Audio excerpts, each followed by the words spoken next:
Can smart electronics save the science demonstration? Peter Colin Hill. Glenbrook Advanced Concept Institute. 9 Glenbrook Road, Glenbrook, NSW, Australia. Introduction. Could we learn from the way scientists identify misconceptions before they enter their publications to develop strategies to raise the standard of classroom teaching? Could the use of smart electronics be a decisive tactic in the battle to rein in the scores of zombie concepts that stalk our schools? Is it time to take a less conventional approach? We believe that the answer to these questions is yes. While working out the details, the strategy, the electronics, and the quantum physics, it is important not to lose sight of the dire position education now finds itself in, and as a result be insensible to the need for some sort of a strategic response. Substandard science is a toxin that works like termite bait. The bait is softer than wood, making it an irresistible meal for the termites. This is unfortunate as it weakens their jaws. They can no longer eat wood as it is now too hard for them. Once hooked, they can only eat more bait. Similarly, the use of poor-quality, easy-to-chew explanations conditions the teachers so that once they have absorbed them, they then struggle to digest anything more complex in the future. The termite colony is on borrowed time as the afflicted workers return to the nest, die, are cannibalized, and so spread the toxin, weakening the jaws of all.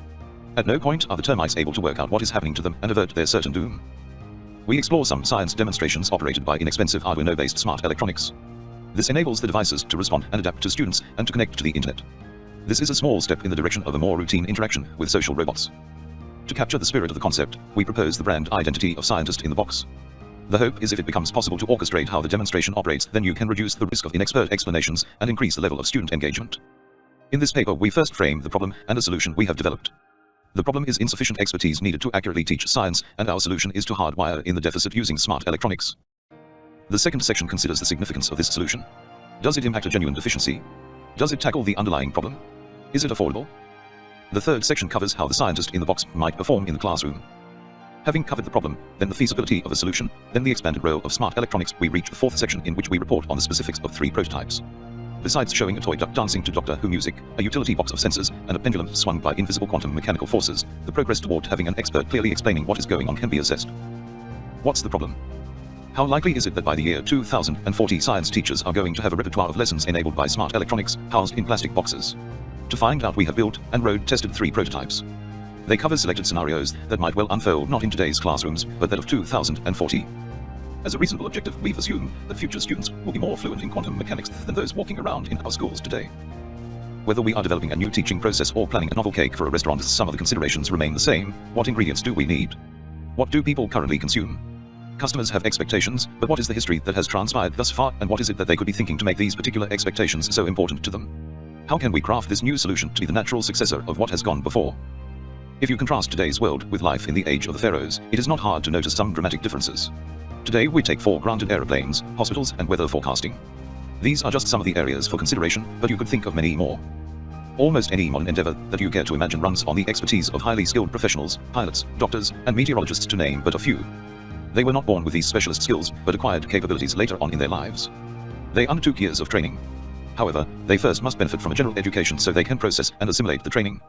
This in turn means they need to have encountered the essential education trifecta, namely, skilled teachers using the right tools covering the relevant content. You would assume by now we would have this starting point on target.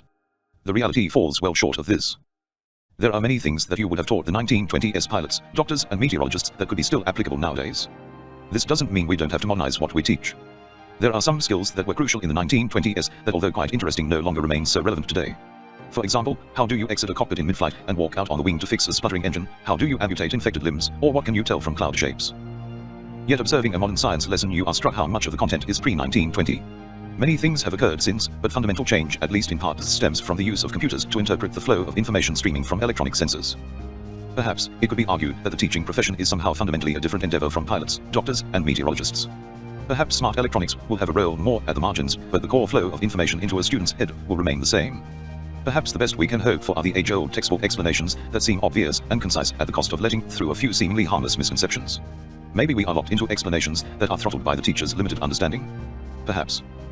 In this paper we propose a teacher bypass. We consider hitting the pause button on stream of consciousness simplifications. With smart electronics running things, the demonstrations, figuratively speaking, can work out when best to press their own play button and channel expert explanations direct to the students. We aim for an educational interaction that develops concepts that have been expertly simplified. The students still pass the next test, but care is taken to avoid inadvertently transmitting misconceptions to them. In computer parlance, students don't download into their minds virus explanations that will eventually cause their cognitive operating system to crash. Passing comment on this, Melody Einstein said, "Simplify as much as possible but not further." The question of feasibility. If you had a brilliant aeronautical or medical breakthrough, perhaps you would be ill-advised to burst into a busy cockpit or operating theater and argue your case.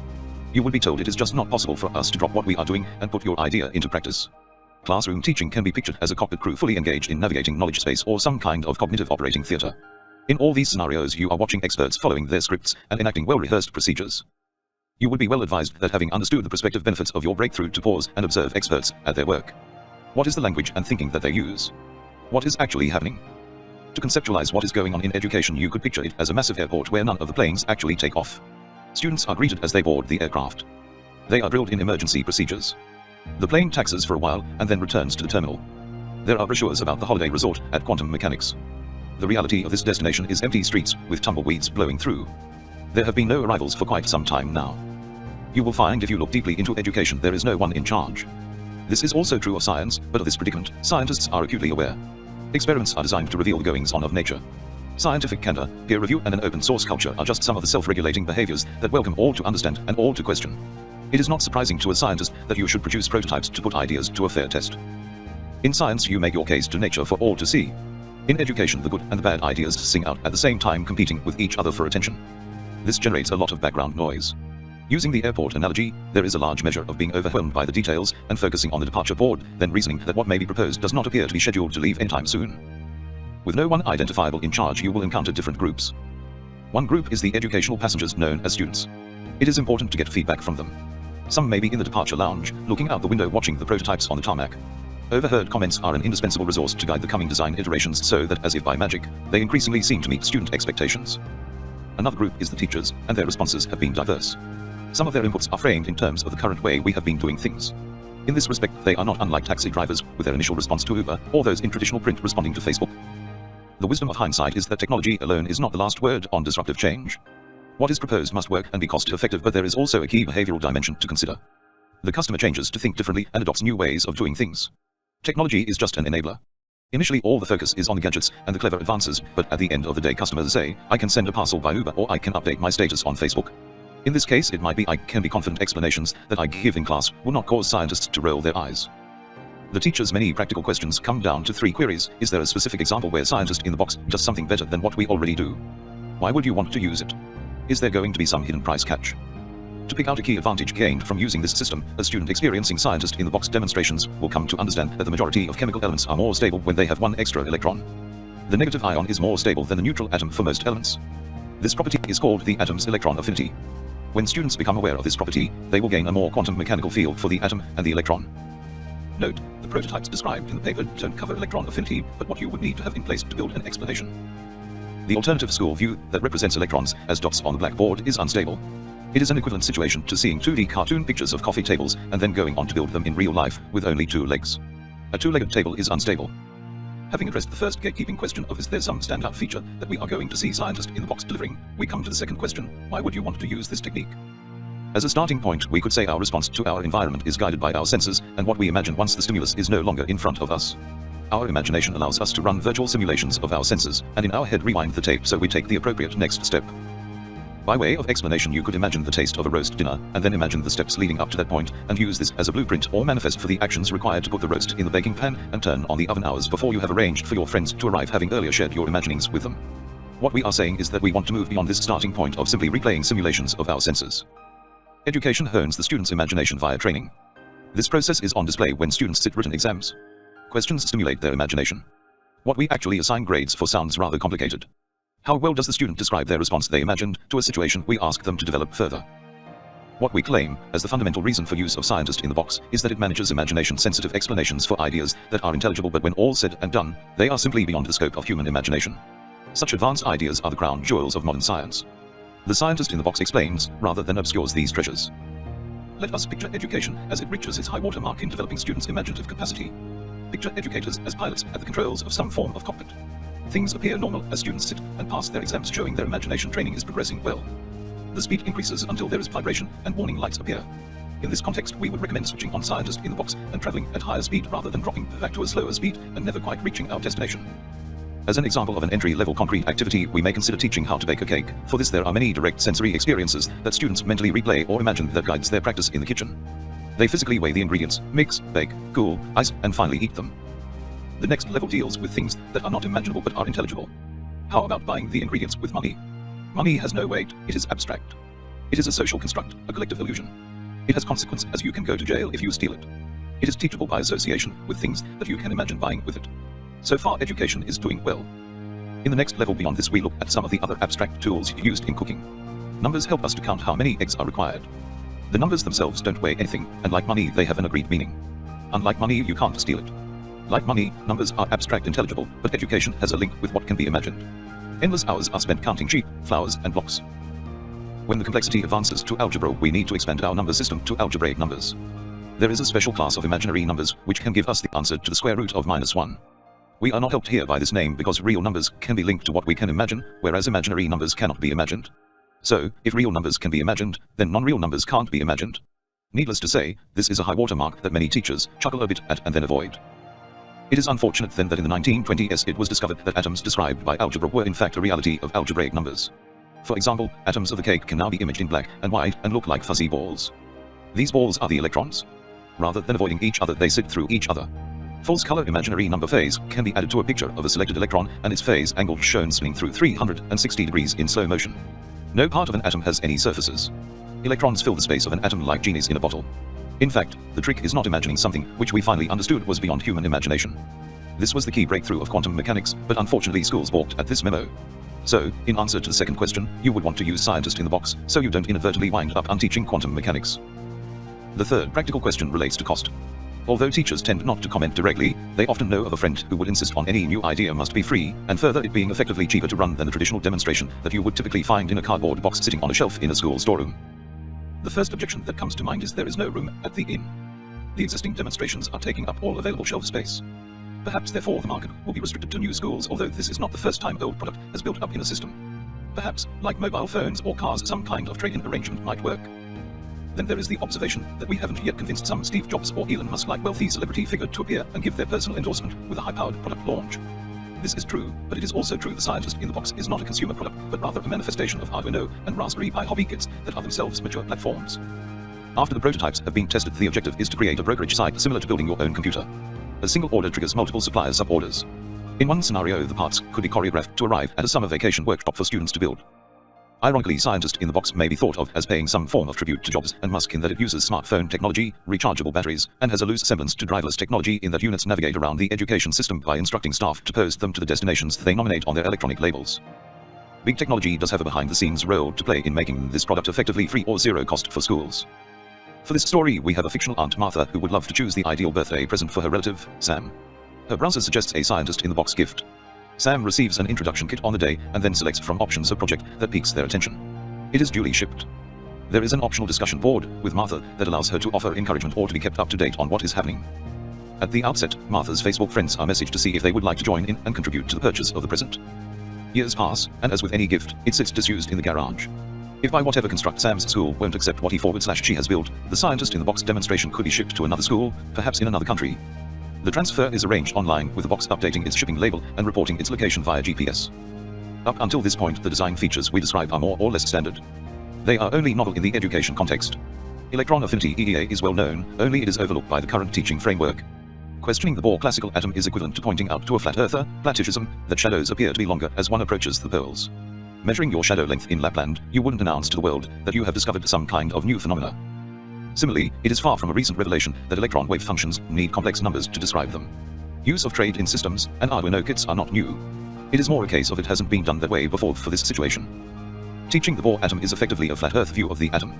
Pointing out that there is some problem with processing evidence doesn't advance the situation on a social level. It is a social dilemma. It is not unlike investigating an Amish crime scene and the suspect ridiculing DNA evidence. You are not required to first educate the suspect before you are allowed to lay charges. In a piece of music, key changes alerts the listener that a new layer of meaning or a new perspective follows. This point in this paper marks the start of novel practice. As with a musical piece, the style stays the same. The scientist-in-the-box demonstration will be shown to have features that reduce the hidden labor cost involved in getting the demonstration in front of the students. The act of retrieving and then returning demonstrations takes on a different character when the scale of the activity is considered. By analogy, you could think of a single penguin coming ashore at Phillip Island on the south coast of Australia. It is a different thing to witness thousands of them jumping out of the surf after dusk each evening. Fortunately for the penguins, they know where to go, and parent and chick recognize each other's call. As a reasonable estimate, each high school has to prepare 20 demonstrations a day from a store of 1,000 and deliver them to the correct classroom at the correct time. Here is where the smart electronics comes into action. A key change in the tune of this explanation. All boxes have the same A4 footprint and are multiples of 25 mm high. These are made by welding a number of plastic document cases together. Having external power pads, they rack or stack charge.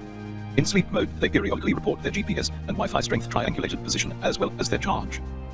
Once a demonstration has been selected by a teacher in software, it wakes up and self-tests. When the laboratory assistant enters the room, the assistant says, "Okay, collection time." At which the first box lights up with the teacher's color and beeps, and if desired announces the teacher's name.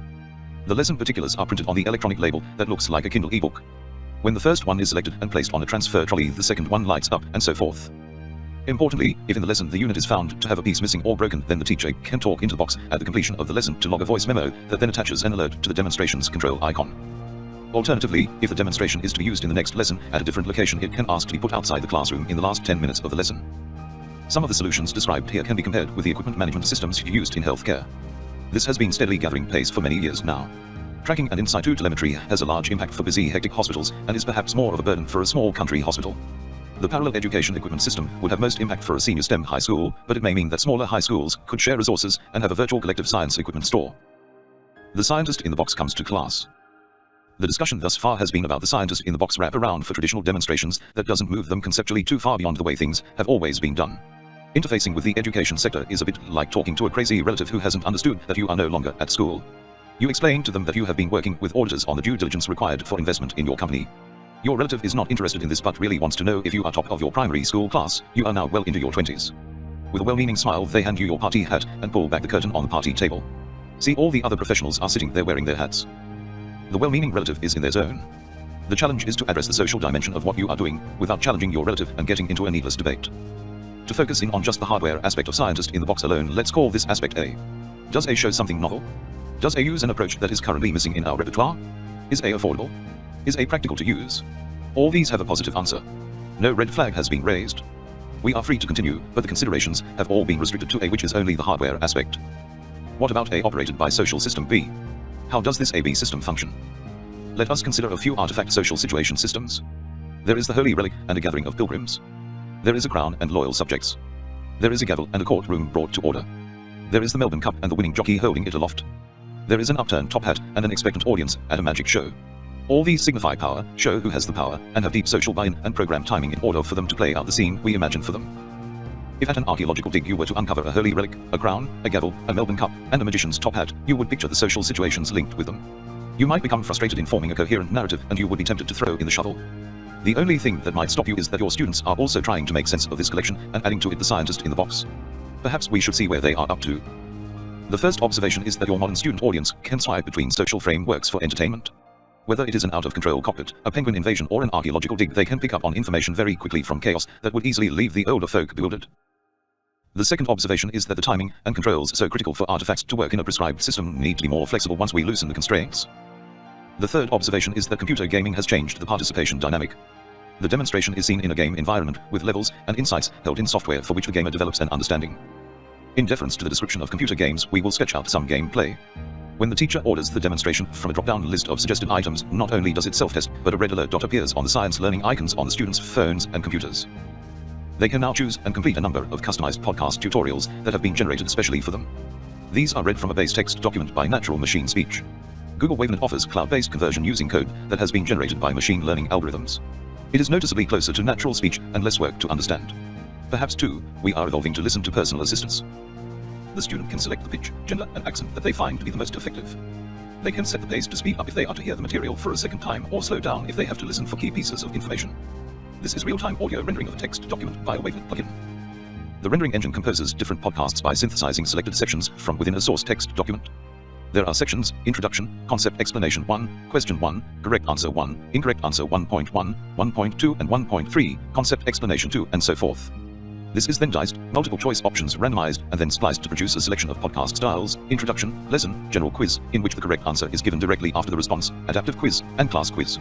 For a class quiz, the response papers can be collected and scanned, or alternatively answers given at the end of the test to provide more immediate feedback. There is potential for scientist, teacher, and student reflections to modify the core text, as well as review long-term performance to diagnose and fine-tune the podcasts. Again, we are at a threshold of having contemporary ideas that simply have been missed in education and now transitioning them into being generally accepted. The education system has come to the position that Electron Affinity is inconvenient and too much trouble. In the circumstances, it is not novel to include what has been overlooked. Having demonstrations identify themselves in a storeroom and potentially be directing themselves to repair is novel. Getting text to be managed by software and having it audio rendered is enterprising but not novel in the field of computer games. Using phone keypads or voice recognition is also standard practice. Shaking the phone a set number of times to indicate an answer may be an interesting innovation. The potential for these podcasts to be listened to while on public transport to and from school and to be integrated with computer consoles on exercise gym treadmills for mixed cognitive and physical training is an important possible extension. It will most likely have a limited benefit for a selection of students for a limited time. Nonetheless, it is a benefit. The classroom interaction will be a major development. Using the data collected from interactive podcasts, the demonstration software will have the ability to address students using their preferred names and shape the demonstration to their strengths and weaknesses. Realization in 3 prototypes. Why would you use a prototype? First, what is one?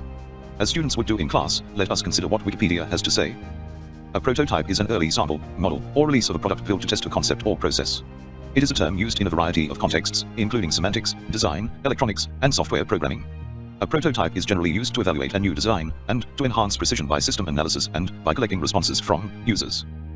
What this doesn't say but assumes is there is not already an existing commonly available form of the idea out there. You wouldn't say, look at my prototype coffee cup, it holds hot coffee. But why use 3 prototypes? Further, is it wise to give an answer to this question using a military metaphor when speaking to an education audience? For various reasons, teachers find this style of thinking quite alien. Mechanized armor involves the idea of a coordinated strategy to impact battlefield dynamics. Here we are looking to do the same with the education dynamics. The armor analogy also captures the idea of the sudden transformation in people's thinking once it was realized that operations could be better managed with radios in every vehicle. In this case, scientist-in-the-box GPS and Wi-Fi capabilities are included for a nominal increase in cost. Armor also has well-established management of fuel, rechargeable power banks, battle readiness, self-test, and repair in the field, e-paper labels to return units for repair. Armor is a good analogy in that it is clear to see that it is unwise to bundle all roles into one form of vehicle. A troop carrier tank self-propelled gun would struggle to optimize any particular role. It is better to have specialist vehicles. Not all readers would be familiar with armor operation, but for those that are, the following description of armor is a useful scaffold with which to understand the prototype strategy. The troop carrier carries the troops to the operation area, primary school prototype. The infantry depots or get out to operate with tanks, secondary school science utility prototype. Having taken strategic ground, they enable self-propelled guns to engage at long range, university specialist prototype. What the analogy with mechanized strategy is particularly useful for is setting out the requirements to deploy and support capabilities. Prototype 1, Primary School Science. If you were to ask a primary school student about this demonstration, the first piece of information they would offer is that it is all about Gladys, the little yellow rubber bath duck that loves to dance. When the box is plugged in, the blue dance floor glows. When you touch the area of the box with a foil patch underneath it, Doctor Who music plays, which Gladys the duck evidently hears and waddle dances to. Further inquiry will reveal smooth transitioning from play to a more formal understanding as it is explained how Gladys got her magnet inside her. Gladys's transparent egg reveals it also has a magnet inside. It sits in a nest to the side of the large solenoid electromagnet duck pond. When placed in the pond, it also joins in the revelry. Educators can see play and formal levels of interaction proceeding hand in hand. They inquire if the student knows that the current in the wire suddenly reverses with each note. The student response is worth contemplating. The music should be sung as quacks. We are endeavoring to engineer this feature. The student has many years' education ahead of them, and now that they have a familiarity with the demonstration, it then becomes a resource that they can revisit to add further layers of insight. What educators found surprising was that there were key concepts that they were confident that they, as teachers, had mastered, but later found that they had more to learn. The mapping of the solenoid's magnetic field builds a picture of how the field lines bend in 3-dimensional space. It can be done with a gimbaled inclination compass. This device has 2 angular degrees of freedom and shows 2 angular dimensions of magnetic field direction, the azimuth or inclination to the horizon, and somewhat confusingly named compass direction. Using the inclination compass away from the solenoid then shows the Earth's magnetic field inclination falls below the horizon by 64 degrees for Sydney, Australia. This is not a gentle dip, but a steep angle like the edge of a giveaway sign. If you were to conduct the experiment in a Colombo classroom in Sri Lanka, you would measure near 0 degrees. Your local inclination can be found from www.magnetic-declination.com. There is a pushback by teachers concerned that in order to explain the prototype capability, a lot of basic science needs to be covered. There is a general skepticism that this understanding is going to turn out to be significant. Declination refers to the angle between rotational or true north and compass north. The town of Thapathiam in Thailand has small magnetic inclination and declination. The latter is due in a large part because the town, rotational and magnetic poles can be found on a great circle. The additional levels of complexity and understanding cannot be dismissed as applying to magnetism only. Of note, there is a difference between gravitational plumb bob down and rotational down. For Greenwich, this is about 1.1000 of a degree, meaning the Greenwich meridian is marked in error closer to Australia by 102 meters, 5 cricket pitches. Having found the property of magnetic field direction has some complexity, it may not be so disquieting to find that there is some detail to understand with field strength. The strength of the magnetic field at different points in the solenoid can be measured by a solid-state magnetic field probe. The non-technical name for this is a field strength chip. It is important to note that the solid-state physics that is behind how the chip detects magnetic fields is built on quantum physics that is not accessible through the non-quantum treatment of science currently found in schools. If you do measure the field strength with a field strength probe, you will find that the maximum is in the center of the coil midway down. The strength is reasonably uniform across this region because of its large diameter and reasonable length of the coil. Most educators, having not had previous access to a large solenoid, are surprised to find that there is little or no force on a magnet held near the center of the solenoid, while the force is noticeably stronger near the coiled wire circumference. This is because what they are holding is a magnetic dipole, north-south, and the force on this is proportional not to the field strength, but to the field gradient. This topic is littered with misconceptions and errors. Monopoles, current-carrying wires cutting field lines, and even magnetic pressure exerted by a bunching of field lines are just a few of the popular misconceptions that create a legacy of hazy science that we give to our students. But is it all that important to know that it is the magnetic field gradients that exert forces on magnets? It is if you wish to understand quantum physics.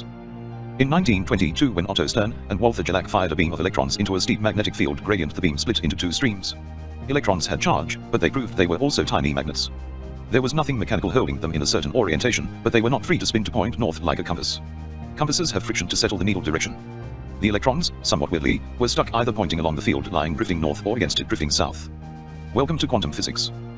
Let us propose that we design a mock-up of the Stern-Jellach demonstration with materials we could source from a hardware shop.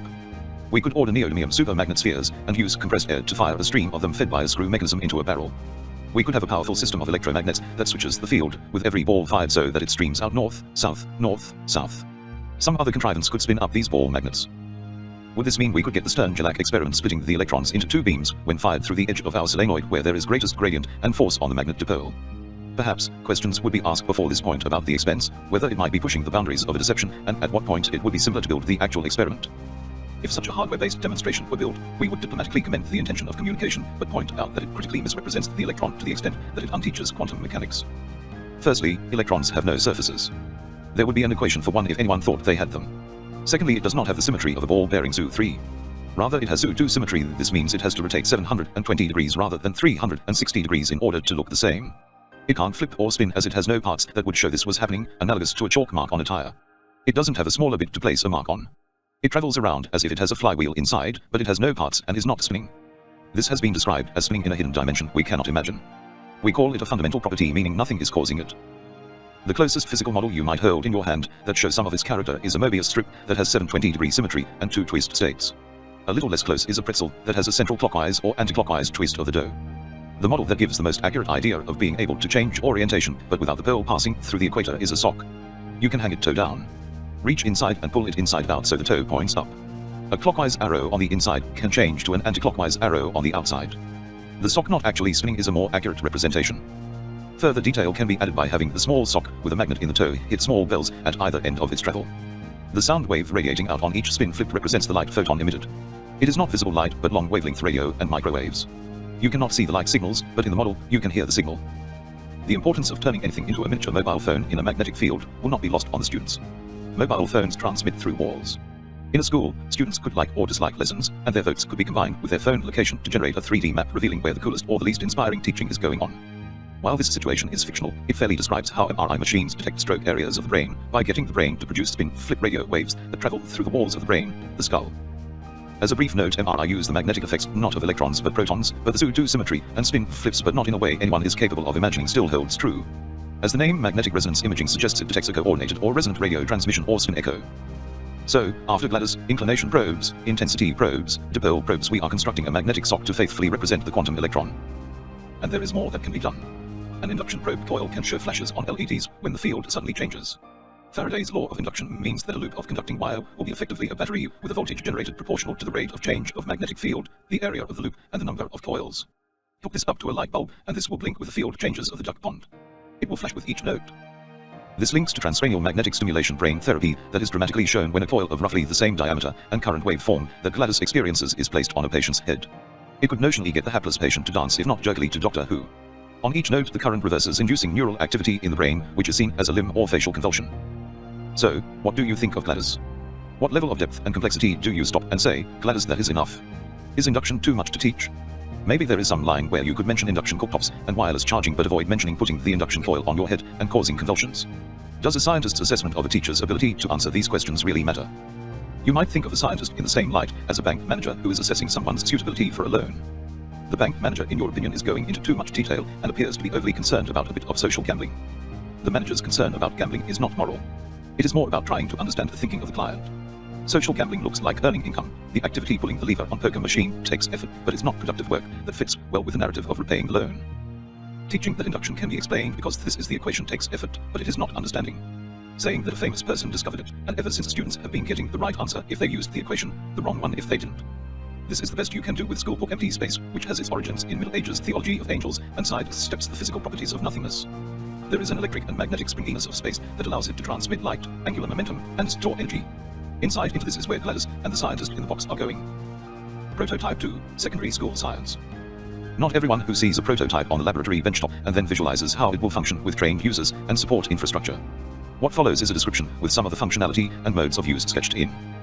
If you were to ask a secondary school student about this demonstration, the first piece of information they would offer is that the scientist in a box works just like Batman's utility belt, only it is not a belt but a box complete with retro telephone handset, and that you are able to borrow the utility box from most libraries like a book. Advice that you could well give the student is that any reference to pop culture in a formal setting is probably not the best. Examiners are likely to misunderstand. The student could show on their phone a video compilation of the Cape Crusaders resolving problem after problem with a surprising variety of gadgets they pulled out of Batman's utility belt.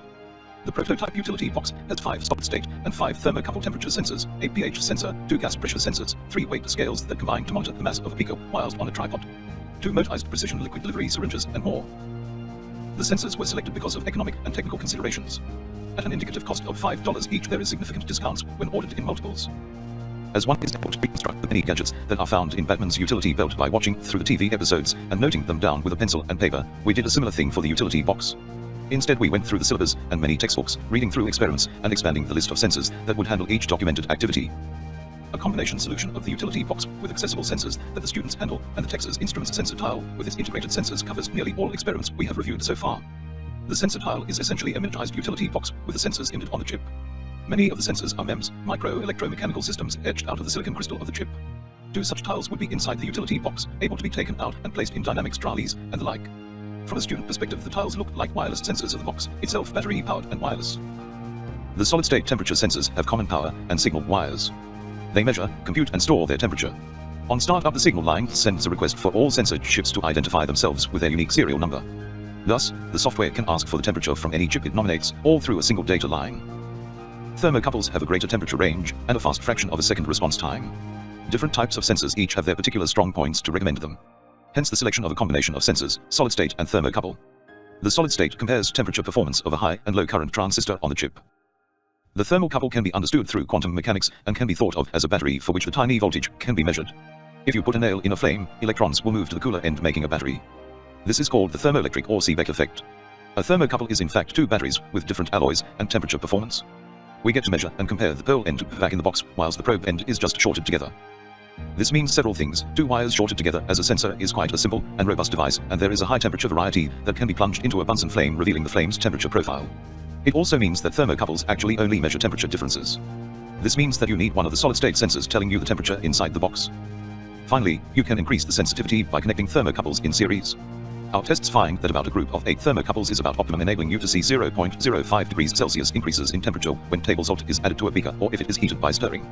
Multi-thermocouples have the drawback of expense, and the bundle of wires is more cumbersome.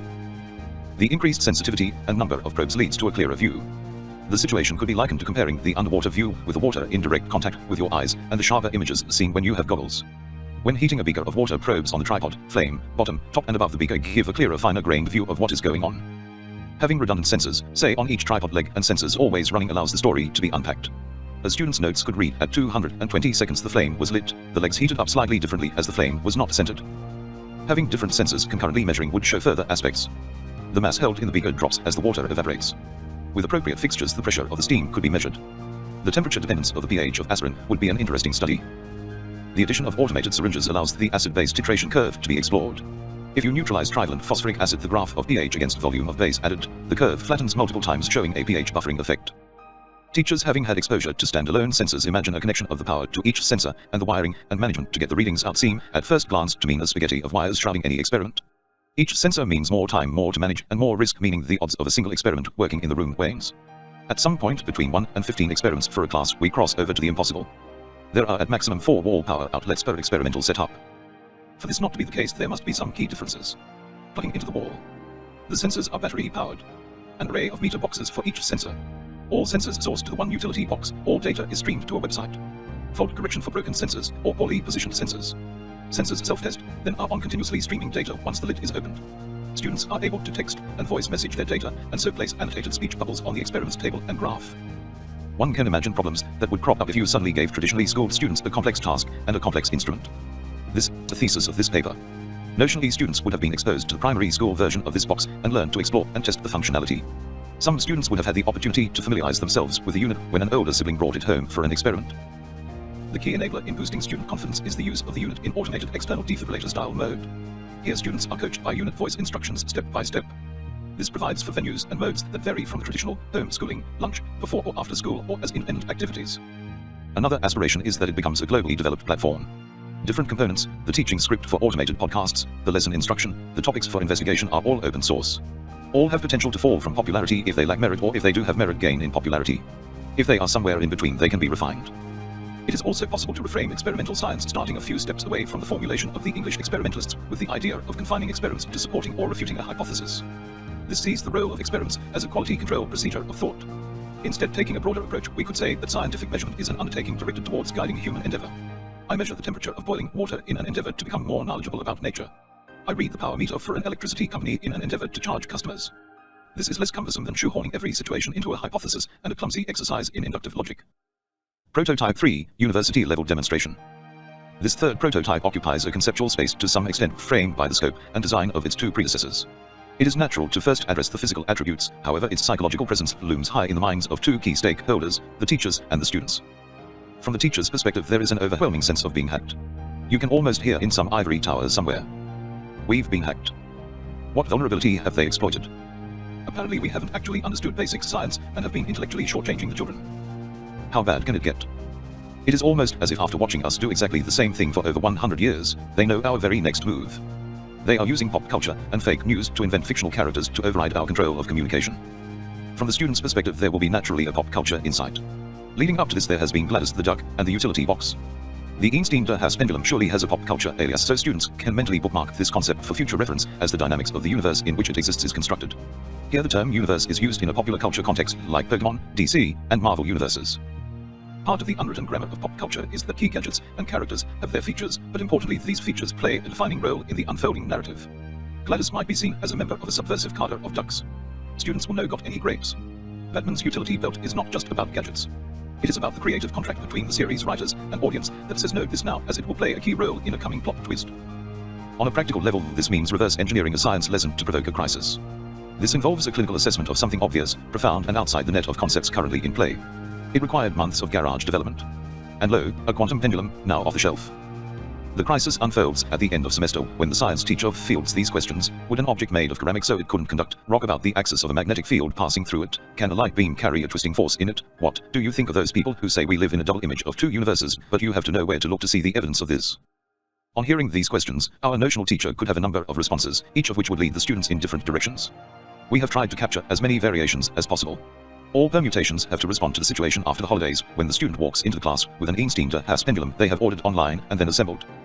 Is this not a ceramic rocking about a magnetic field line? Do things not rock when they emit or absorb light, and this rock resides in empty space the light travels through? Does the fact exact copies of matter, save for their spin, sit through each other in space imply we are living in a double image universe? And one more question, what exactly is the system of thinking are you basing what you have been teaching us? This is a contrived situation.